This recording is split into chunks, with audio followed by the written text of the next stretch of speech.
You ask Tiger to solve. This deals with linear equations with one unknown.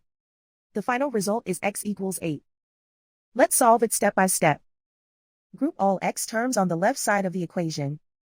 Subtract 11x from both sides. Group like terms.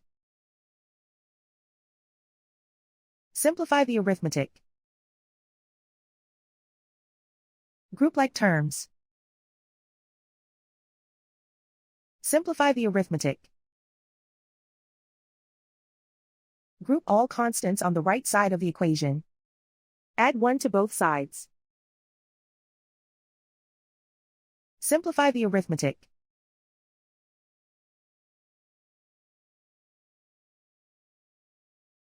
Isolate the x.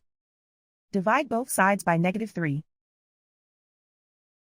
Cancel out the negatives. Simplify the fraction. Cancel out the negatives. Find the greatest common factor of the numerator and denominator. Factor out and cancel the greatest common factor.